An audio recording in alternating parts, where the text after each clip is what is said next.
ई हमारे मास्टर वो गीत के इशारा करता रे ए गोलू नहीं कोनो लइका रहल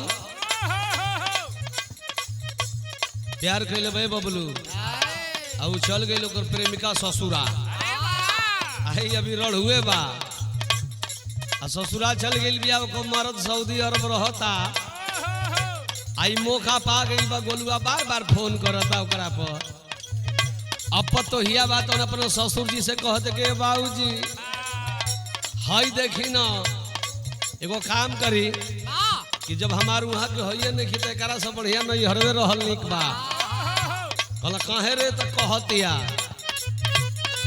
कई के वीडियो कॉलिंग उता दिना रतिया रोवता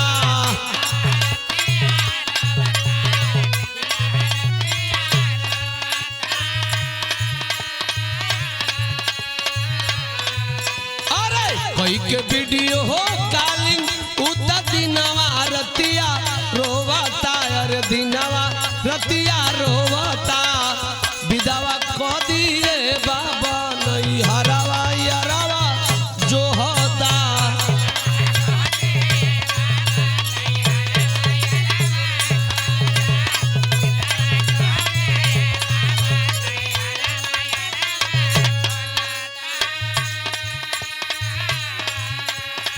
इतने ना है बाबूजी सुघर सुरतिया ओकर मनवा हमार मोहता रे मयूरे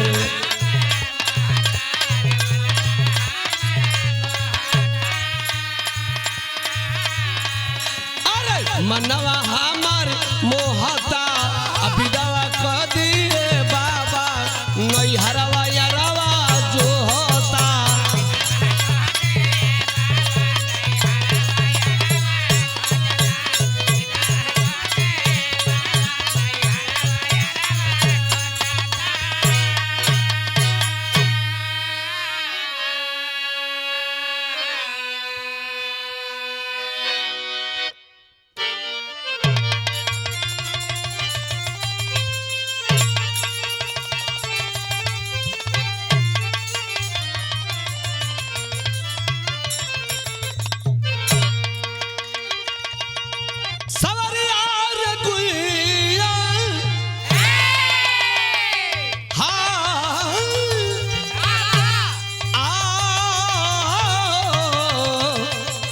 सवरिया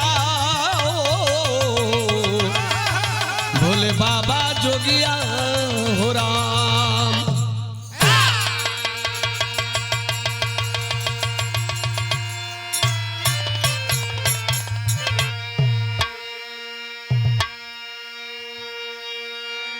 अच्छा भैया लो आप सबके बीच में हम बिरहा गायक राम कुल यादव के आवाज में एक ठे बिरहा रिकॉर्डिंग हो रहा बा यार भी स्टूडियो भीमपुरा बलिया में ई बिरहा आप सबके बीच में जाई जो ने बात के बड़ी चर्चा बा जो ने बिरहा का शीर्षक बा दरोगा ने किया दोस्त की औरत की हत्या हमीरपुर कांड ई कैसन दरोगा जी बने कि दोस्त के मेहरारू का हत्या काहे कैले बने इस बिरहा को अंत तक सुनिएगा भूमिका में भाव लगे था मास्टर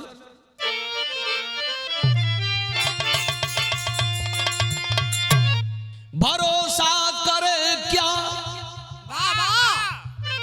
रक्षक भक्षक बनाए प्यार के जाल में अब फसावर दिधारी क्या खता होती पब्लिक उन पर नाज करके प्यार में एक रक्षक बना है शिकारी जिसने जैसा किया उसने वैसा ही पाया जिंदगी में कभी चाहिए वफादारी कभी श्यामलाल हो न ऐसा न चाहिए वर्दी के आड़ में कैसी ये रंगदारी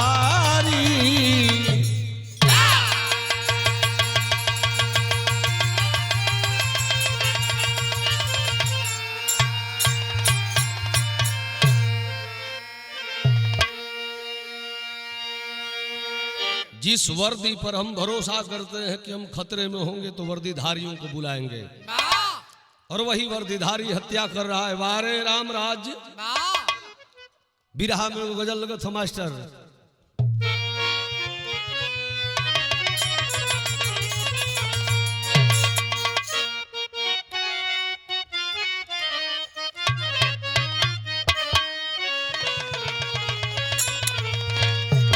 जिंदगी में हजारों,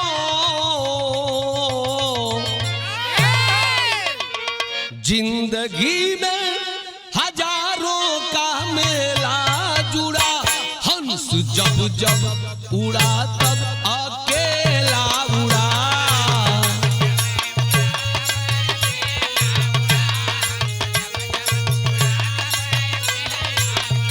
जिंदगी में हजारों का मेला, ओहो क्या बात, अरे हंस जब जब उड़ा तब अकेला।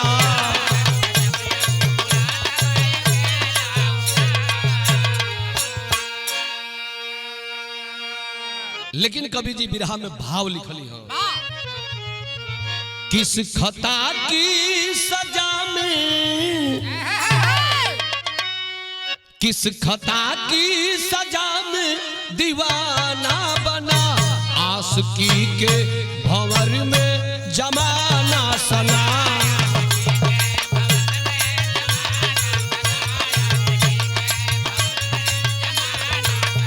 किस खता की सजा में दीवाना बना,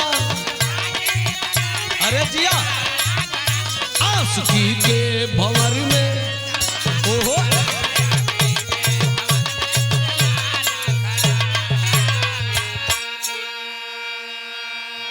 कहानी के शुरुआत भइल मास्टर।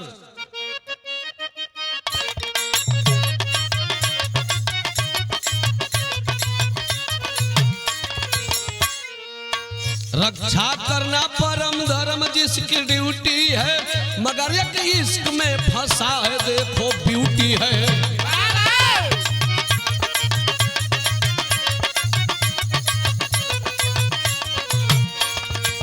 प्रांत यूपी का महोबा जिला सानी है, घटना सुनकर के आंखों से आता पानी है।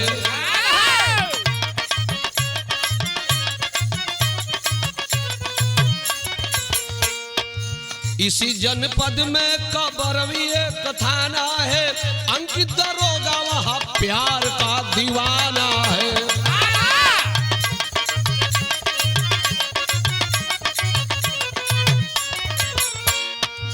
तैनात थाने में अंकित जी का व्यवहार रहा, किरण सिंह लड़की मिली उसी से दीदार रहा।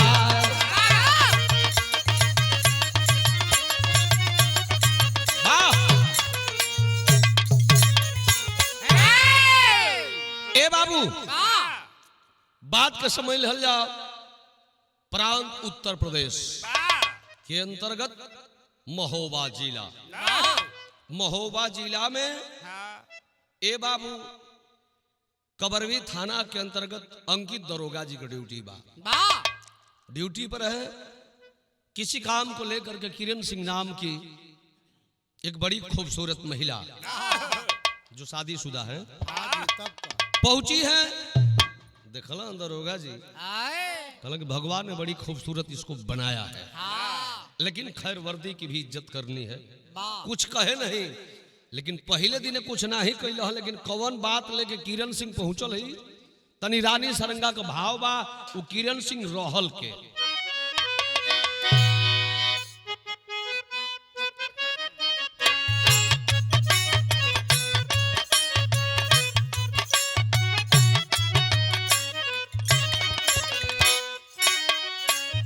विनोद सिंह फौजी से किरण का शादी भैली, किरण का शादी भैली, रहले वो फौजी के जवान। कुछ दिन बीतल वो लागल झगड़वा भैया, लागल झगड़वा हो, रात बीतल भइल बीरान।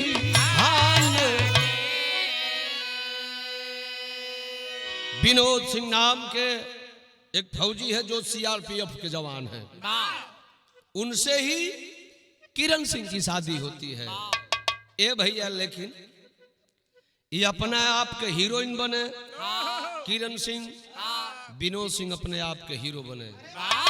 आखिर धीरे धीरे धीरे धीरे समय बीता था, लेकिन पटरी खात नहीं खे। आप पटरी जब खात नहीं खे तो तरज लग गई मास्टर।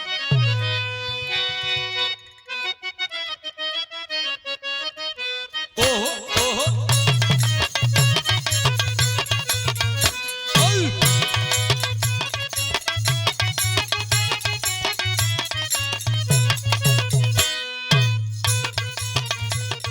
उहे तरज बा, उहे तरज बा, उहे तरज बा मास्टर। पाकी गईल खेतवा लटकी गईली बलिया झनकी रे गईली ना।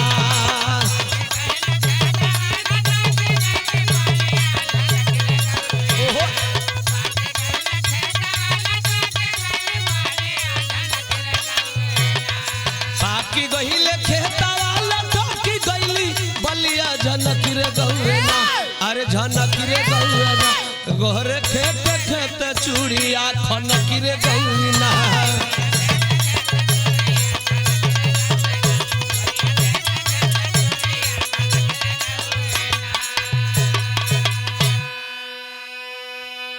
लेकिन पति पत्नी में ताल में लिखे खात।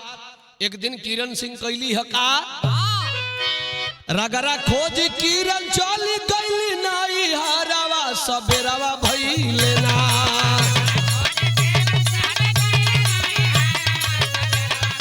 ओहो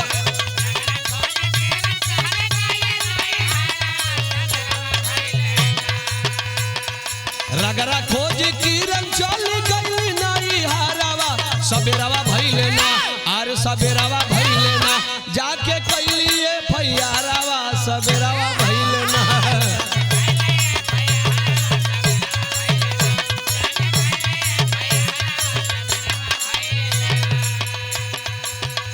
देखा है भैया, किरण सिंह अपना फौजी पति से झगड़ा करके नैहर चल गईली।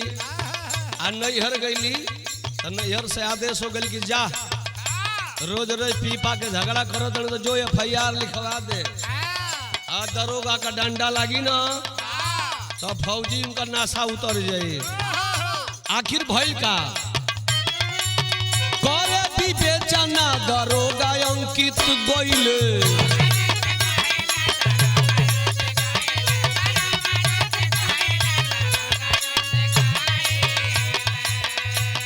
दहेज वाली के समय विनोद फंस गइले।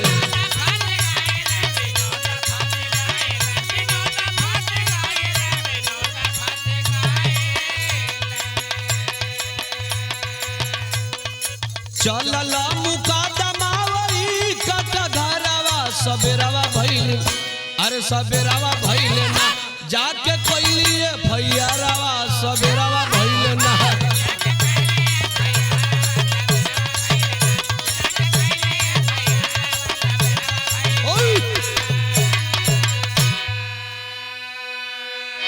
जाके FIR में लिखौली है मेरा पति मुझे रोज प्रताड़ित करता है, मेरी सास जब न तब झाड़ू उठा के मार देती है, मेरा ससुर भी बहुत मारता है, दहेज वाले फॉर्च्यूनर मांग रहे हैं,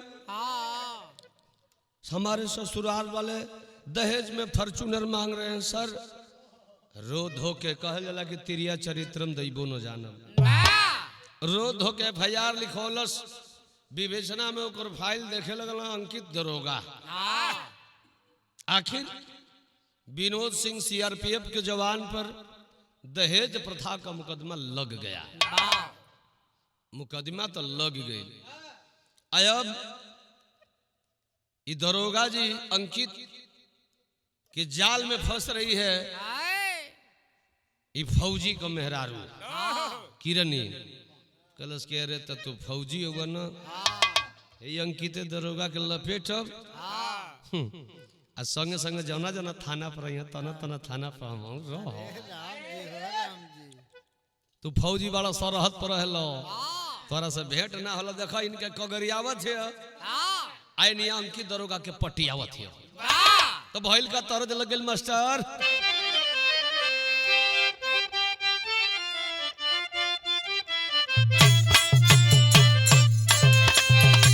ओहो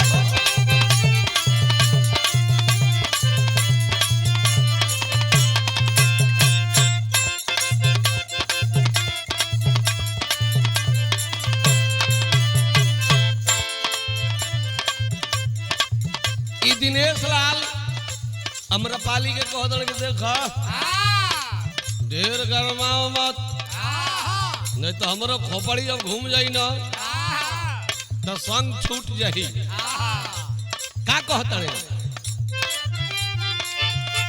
अरे ढेर जनी बोल गरम होत बा खोपड़िया पियई में बीड़ी जियर देलू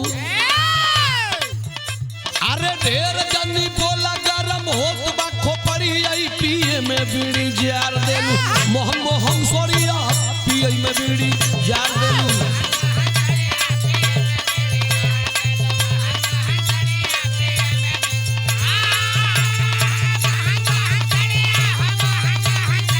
पिए में बीड़ी जार देलू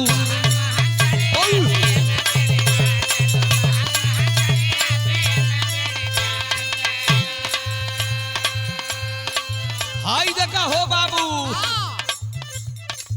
अंकित दरोगा से लड़ली नजरिया गुजरिया माजा मारे अंकित दरोगा से लड़ली नजरिया गुजरिया माजा मारे घूमेली बवरिया गुजरिया माजा मारे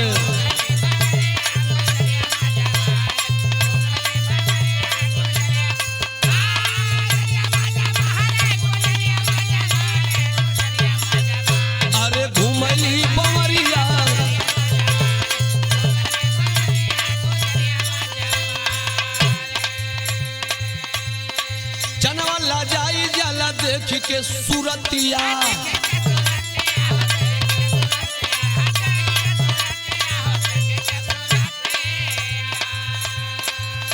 अरे किरण जनाए लागल मोहनी मूर्तिया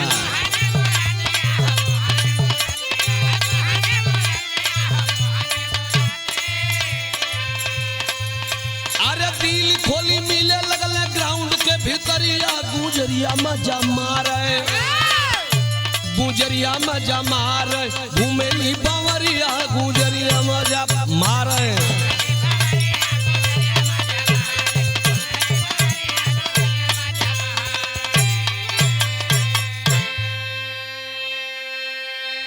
ए भैया कह जाला कि तिरिया चरित्रम दैवो न जानम पहले तो अंकी दरोगा भागल चाहे कि जमाना बड़ी खराब बा वर्दिया देख के नहीं खे ना मुहात लेकिन तिरिया चरित्रम दैवो न जानम बड़े बड़े ऋषि महर्षि के तपस्या भंग कर दिली मेरा रू अपना मरद से दूर हो गई बिया अभी जब न तब 24 घंटा में 20 बेर फोन कर अंकित दरोगा से हेलो जानू कैसे हो कल की साला ही कोनो देख मतलब से कहियो नहीं तो बवाले हो आखिर आनंद का जिंदगी किरण सिंह जी लगल तो बिरहा में टेरी का भाव लग गई हरे वर्दी को शर्म सार कर दिया प्यार की सीमा दोनों कर दिए है पार दरोगा जी खैर जहाँ थाना बा वहां से बहुत दूर किरण सिंह का घर नहीं खे जाके चाय पानी करे उन्हीं है आनंद का जिंदगी जिये तारे लेकिन भइल का विदेशी के भाव में मास्टर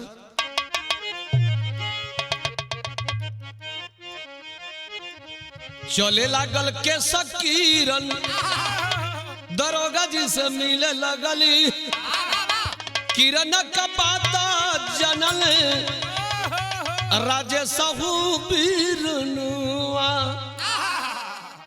दरोगा जी किरण हरदम थानावे में मिले लागे कहले अब साहब आज से होई ना मिल पूजनवा किरण कहे तोहरो करनामा खिंचली मोबाइल में सुन बना तवरल करब दुनिया जहानवा सोचल दरोगा साहब हमारी इज्जत उतार दे थानावा में बैठी के बनावेलन योजनवा। एक दिन किरण सिंह का भाई राजेश सिंह पकड़ लिया दोनों को।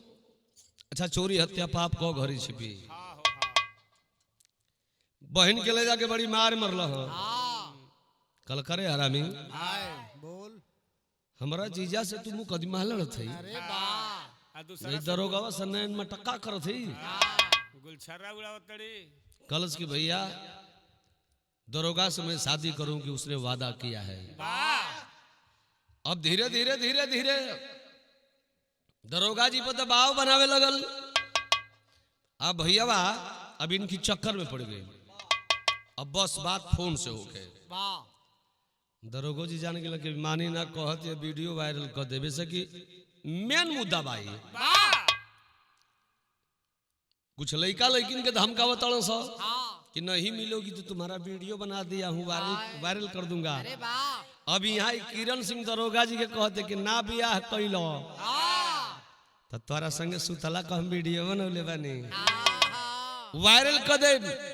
आखिर भैया अंकित दरोगा थाने में बैठा बैठा योजना बना रहा है कि यार ये साली अगर वायरल कर देती है फंस जाऊंगा मेरी नौकरी भी चली जाएगी। कैलन हका तर्ज बदल थे मास्टर।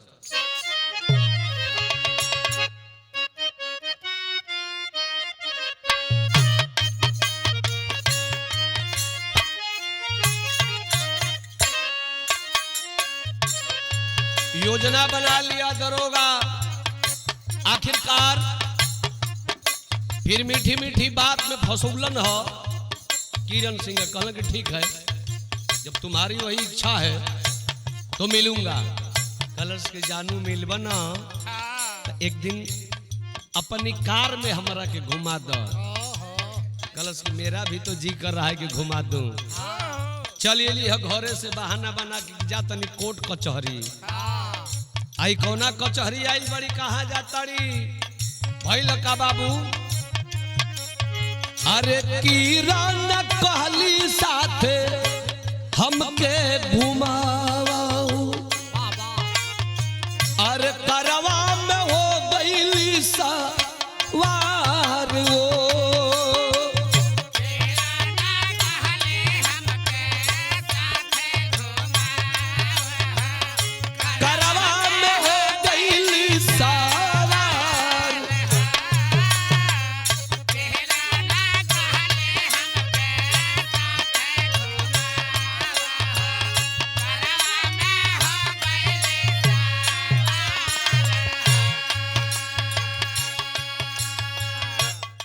उसमें ड्यूटी कहाँ बा इनकर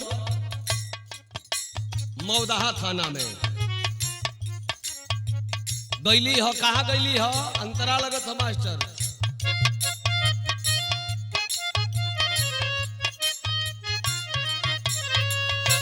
जिला हमीरपुर गईल मौदाहा थानावा।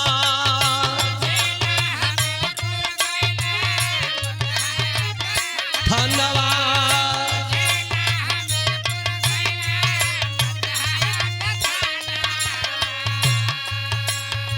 रमना गौआ पास कर अइला समनमा। अरे अइला समनमा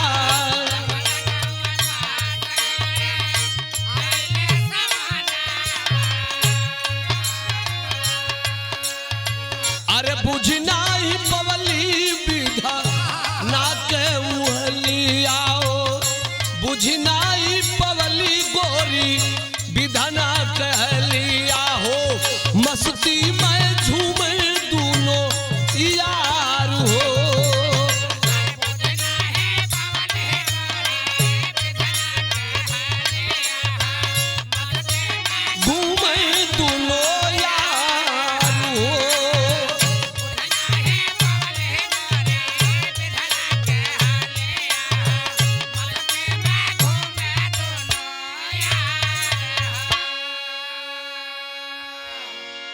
भैया कार में बैठाई के जिला हमीरपुर के अंतर्गत रमना गांव के बगल में बड़ा घनघोर जंगल बा।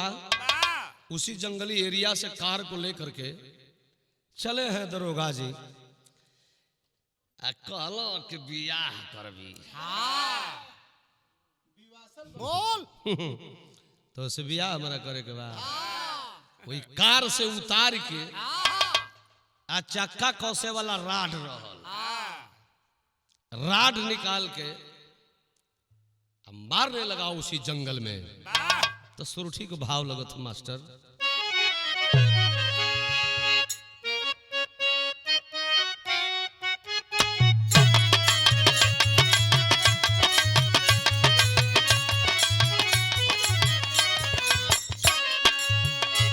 देख के सुन साना ताबरो की दिहल कारावा रे रोकी दिहल कारावा हो मारे बाद बैलन तैयारन राम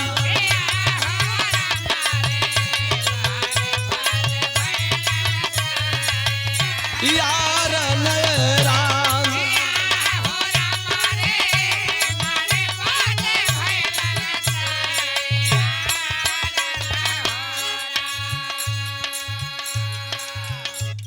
तबले तधैले पीछा वासे बालावा रे पीछवा से बालावा हो राडावा से करे लगलन वारन हो राम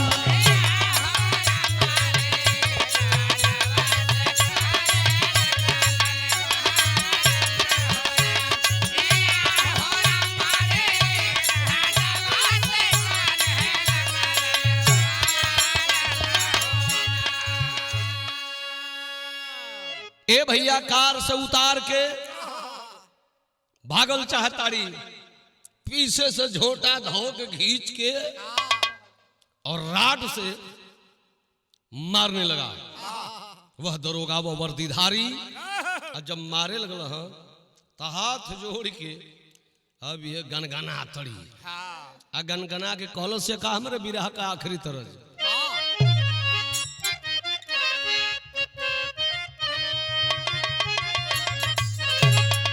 कि हमारे साहब वो कि हमारे साहब हो काई कैली चुकावा हम तुहारी हमारे साहब वो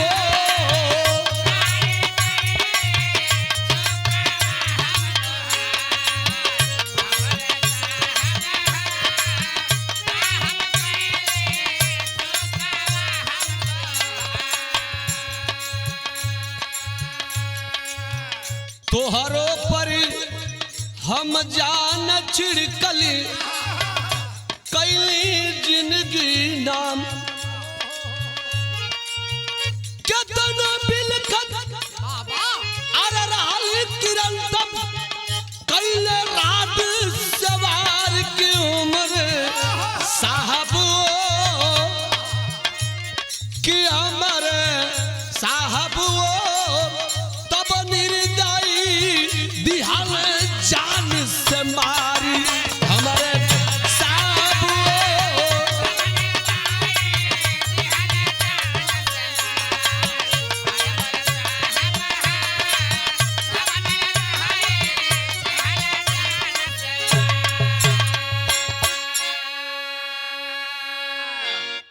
आखिर दरोगा जी के रास्ते का रोड़ा बन लियो। सोचा था कि साला जब एक वर्दीधारी को धक्का मारी है, पति को छोड़ी है, उससे मुकदमा लड़ रही है और आज हमसे शादी करने की बात ये कर रही है, इसका मतलब कि हमको भी फंसा रही है। इसको मार देना ही अच्छा होगा। मार दिए, जैसन करनी वैसन भरनी। एक पति से पेट नहीं भर रहा है तो दूसरे पति की ओर चक्कर में चल रही है। जमाना कुछ भी कहे, गलत लड़की है। आखिरकार न दरोगा से नैन मटक्का की होती न उसकी मौत होती। भाई लगा बाबू दरोगा जी जब कैलन तो कैबे कैलन, गलती दोनों पक्ष से होती है, दरोगा के भी गलती है। वर्दी की आड़ में तुमने ऐसा गलत काम किया। बिरहा में अल्लाह का भाव लगा था मास्टर।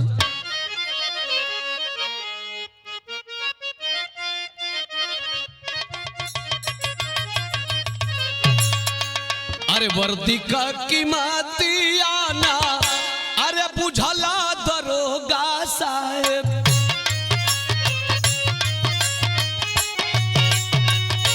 किरणा की लसिया के दिहल फेंकवा।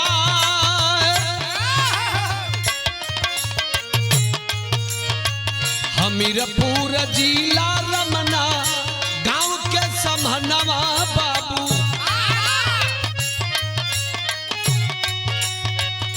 कातिल निशानी छोड़ के गईले हो परा। राज्य सबीर नवाले भई यार लिखवलन बाबू। अरे अंकिता दरोगा जी के दिहले वो बताई। अरे फौजी विनोद जीजा दरोगा के संगतिया बारे। अरे वर्दी अब वर्दी कदी हलस पकड़वाई। जुर्मा कबूल कैले देखता बयसपी सोझावा। अरे अंकिता दरोगा के हो जलिया में घुसा।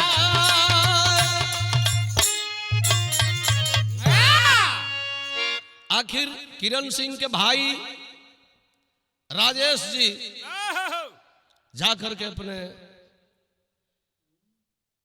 बहन के कातिल का नाम बताते हैं, इसलिए कि लाश जब मिली, जहां जंगल में लाश फेंके थे दरोगा जी, कुत्तों के द्वारा नोच चोथ दिया गया था उसकी शरीर को। और जब खबर मिली भाई को, तो भाई आकर के सीधा सीधा दरोगा के ऊपर ही FIR लिखवा दिए कि अंकित दरोगा का काम है, क्योंकि अंकित दरोगा और हमारे जीजा विनोद सिंह दोनों वर्दीधारी और दोनों दोस्त हैं। हमारे जीजा के चलते दरोगा ने मेरी बहन की हत्या किया है।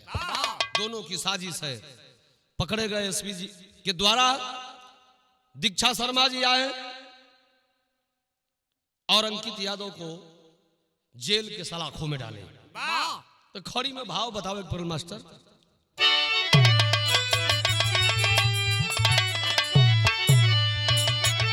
दरोगा जी बतावत रहे SP साहब से कि साहब काहे मरली हो इमे राजबा, काहे मरली हो, खड़ी में भाव बताओ। अरे करे ब्लैकमेल हम के किरण रानिया, कहे हम के बनावा तू आपन कनिया।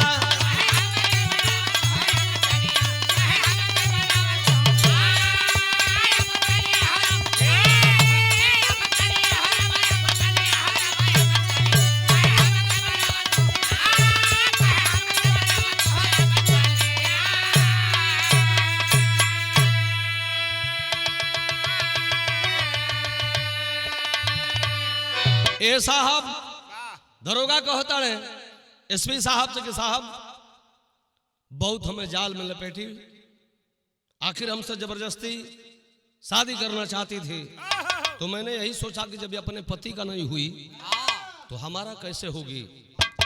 तो हमने कोई उपाय नहीं सुझाए, हमको धमकी दे रही थी, वीडियो वायरल करने की बात कर रही थी। तो हमने एक बात सोचा, का अरे यही खातिर किरण का मरली हम जनवा, आजल में कटे पड़ी हमके साहब जेल खनवा।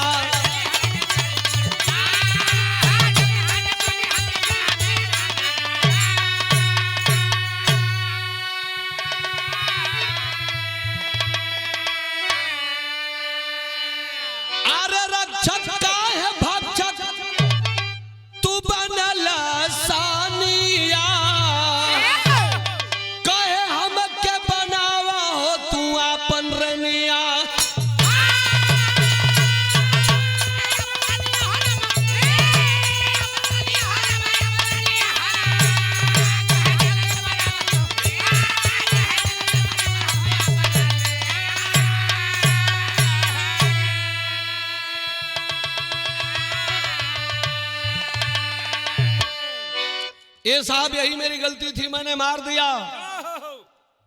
आखिरकार मार डालो तो कौन तू?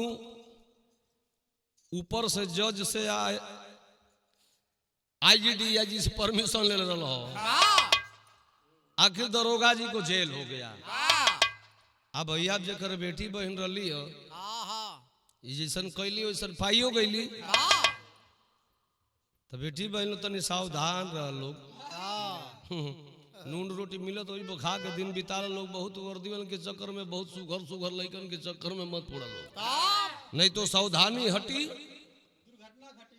खच खच। आखिरी लाइन, जय जखाड़ गुरु जद्दू लौटन कील हरे फुलवारी, गंगा सागर सुभाषमितवा रामनाथ गुणकारी। वर्दी को शर्मसार कर दिया श्यामलाल राम